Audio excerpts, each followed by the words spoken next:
ელენე ახვლედიანის სახელობის გალერეა დღეს აქ აღმაშენებლის გამზირზე დაიდებს ერთხელ და სამუდამოდ ბინას.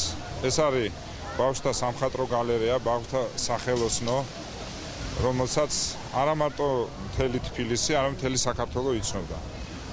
და მან ძალიან ბევრი პერიპეტიები გამოიარა იმისათვის, რომ ბოლოში აი ამ საუკეთესო ადგილას თბილისის ამ საუკეთესო ისტორიულ შენობაში დაედო ბინა. ეს იყო ძალიან ბევრი ადამიანის ოცნება, იმიტომ რომ სულ ეს სასწავლებელი, რომელიც მართლა ერთ-ერთი საუკეთესო იყო, ყოველთვის რაღაც ისეთ მდგომარეობაში იყო, რომ თქმურის მდგომარეობაში აღმოჩნდებოდა. იმიტომ რომ ეს ხალხი არ აწუხებდა არავის, იმიტომ რომ ეს ხალხი თავის საქმეს აკეთებდა ყოველთვის და ზედმეტად არ ხმაურობდა, ყოველთვის გამოდიოდა, რომ იჩაგრებოდა.